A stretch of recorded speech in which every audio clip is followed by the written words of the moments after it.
La Coupe d'Afrique des Nations arrive dans quelques semaines et je me suis dit que ce serait l'occasion parfaite de parler des stars du football africain qui auraient dû remporter le Ballon d'Or au moins une fois dans leur immense carrière.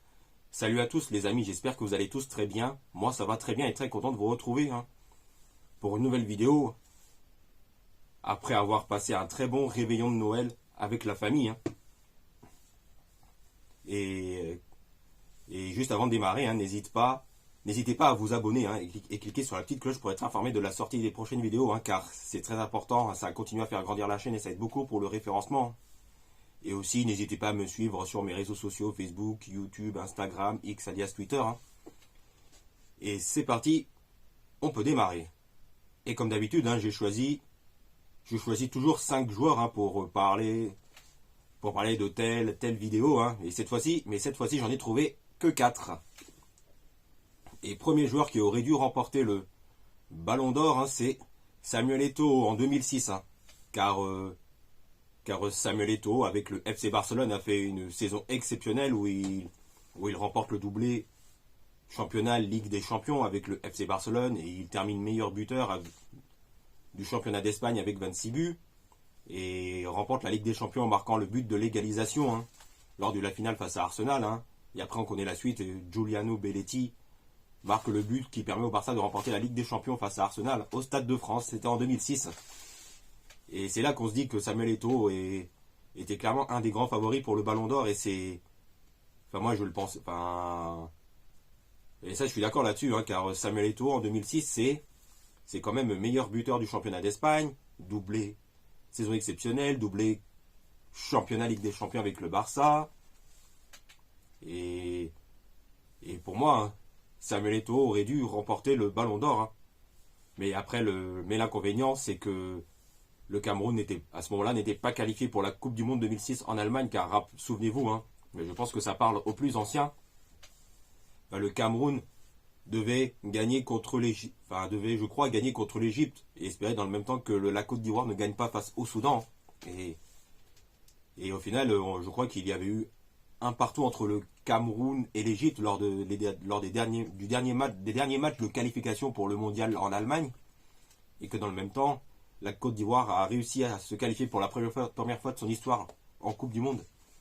Et en plus de ça, je pense que ça parle le plus ancien, c'est Pierre Mwomé qui avait manqué le pénalty dans les derniers instants, qui aurait permis au Cameroun de se qualifier pour le mondial allemand. Du coup, c'est peut-être l'absence du Cameroun lors de la Coupe du Monde 2006 en Allemagne qui a probablement joué là-dessus. Et finalement, en 2006, après on connaît la suite, c'est Fabio Cannavaro qui a remporté le Ballon d'Or, car champion du monde avec l'Italie, en faisant une finale stratosphérique, on s'en rappelle tous très bien.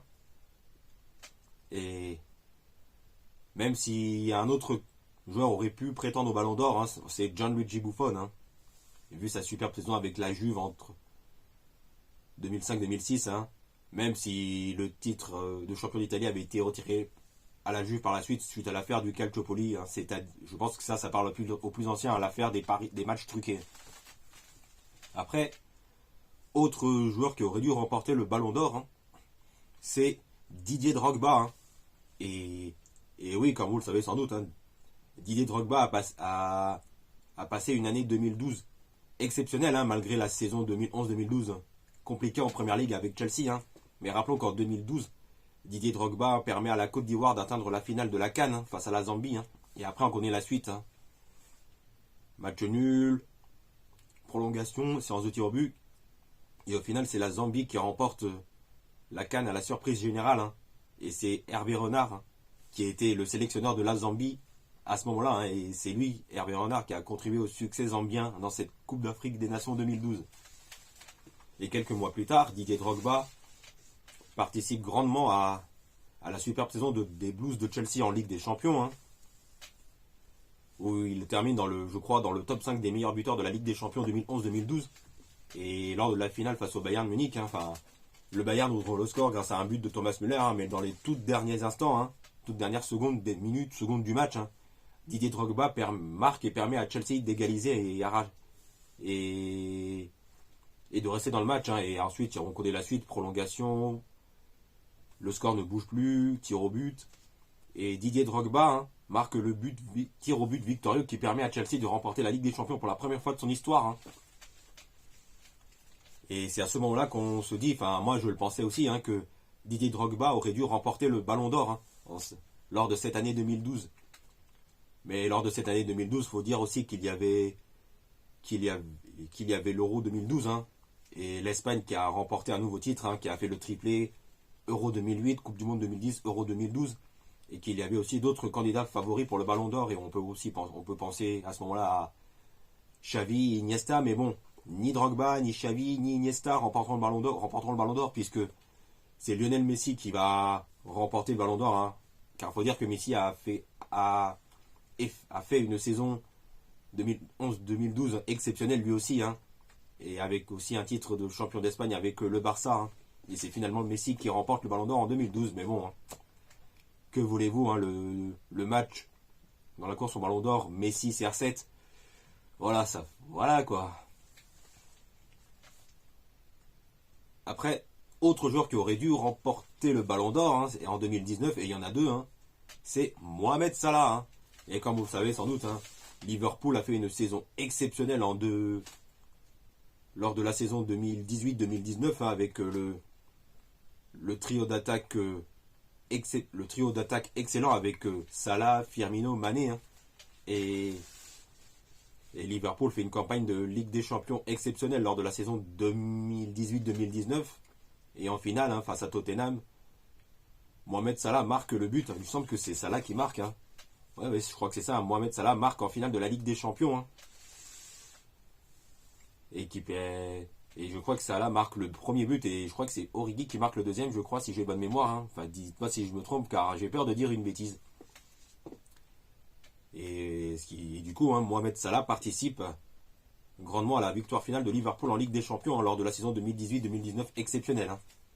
Et en plus, Mohamed Salah termine dans les meilleurs buteurs de la Première Ligue avec, je crois, 22 buts, avec son coéquipier en club, Sadio Mané, et aussi il me semble qu'il y a aussi Aubameyang qui a terminé avec 22 buts, je crois, si j'ai bonne mémoire. Mais justement, on va en parler de Sadio Mané, justement. Comme pour Salah, hein, Sadio Mané a fait une saison 2018-2019 exceptionnelle avec Liverpool, hein, en championnat et en Ligue des Champions. Hein. En championnat, c'était surtout très serré, hein, où Liverpool a perdu du terrain vraiment dans le sprint final face à Manchester City. Hein, mais en Ligue des Champions, c'est exceptionnel. La saison 2018-2019 où Sadio Mané participe à la victoire finale des Reds en Ligue des Champions. Hein, avec une saison exceptionnelle avec Salah et Firmino hein, qui a été le trio d'attaque redoutable hein, lors de cette saison 2018-2019. Et justement, hein, n'hésitez pas à aller voir la vidéo de Valfoot qui en a récemment parlé hein, du trio d'attaque exceptionnel Salah, Firmino, Mané. Hein. Valfoot avait sorti la vidéo sur le trio d'attaque exceptionnelle de Liverpool il y a quelques semaines de cela. Hein. N'hésitez pas à aller voir la vidéo, c'est vraiment excellent. Et après avoir remporté la Ligue des Champions avec Liverpool, Sadio Mané participe à la Coupe d'Afrique des Nations avec le Sénégal, où il fait une CAN exceptionnelle. Hein, et il permet aux Lions de la Teranga d'atteindre la finale de la CAN, où les Sénégalais perdront face à l'Algérie sur le score de 1-0. Ce qui fait que Mohamed Salah et Sadio Mané auraient été les favoris pour remporter le Ballon d'Or. Hein. Et je dirais que peut-être Mané avait une petite longueur d'avance sur Salah, je dirais, hein, car l'élimination de l'Égypte en huitième de la CAN face à, je crois, l'Afrique du Sud a sans doute pas mal joué hein, sur la course au Ballon d'Or, et ce qui fait que c'était plus ou moins devenu compliqué pour Salah de prétendre à la victoire, de prétendre au Ballon d'Or. Hein. Et Sadio Mané, quant à lui, hein, il était clairement le favori, hein, car vainqueur de la Ligue des Champions avec Liverpool en 2019 et finaliste de la CAN avec le Sénégal la même année. Hein. Et Sadio Mané était clairement favori pour remporter le Ballon d'Or et aurait même dû l'avoir. Hein. Alors que dans le même temps, il y a un Lionel Messi qui a certes terminé hein, la saison avec au Barça avec plus de 50 buts, enfin plus de 50 buts, toutes compétitions confondues, je crois, hein. Ou en Liga, je sais plus, hein. Ou en championnat espagnol.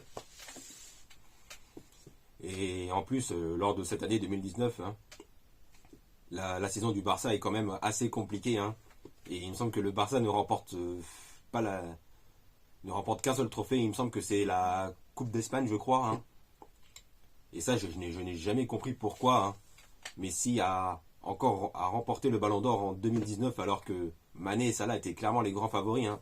Moi, personnellement, je l'aurais clairement attribué le Ballon d'Or à Sadio Mané, hein, pour l'année 2019 exceptionnelle, hein, avec Liverpool et avec le Sénégal.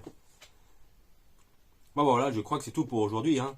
Et c'était la dernière vidéo de l'année 2023, hein, et ça m'a fait plaisir d'avoir fait cette vidéo avec vous, hein, car j'avais envie de parler des joueurs africains qui auraient dû remporter le Ballon d'Or au moins une fois. Et j'avais cette vidéo en tête depuis un long moment déjà, hein. Et c'était bel et bien la dernière vidéo de l'année 2023, hein. Et passez de très bonnes fêtes de fin d'année, hein, et un très bon réveillon du nouvel an à tous et toutes, hein. Et n'oubliez pas, on se retrouve de vous abonner et cliquer sur la petite cloche pour être informé de la sortie des prochaines vidéos, hein, car ça c'est très important et ça aide beaucoup à faire grandir la chaîne et ça aide beaucoup pour le référencement, hein. Et aussi n'hésitez pas à me suivre sur mes réseaux sociaux, Facebook, Instagram, YouTube, Twitter, hein. Et on se retrouve très vite pour parler de football et de catch.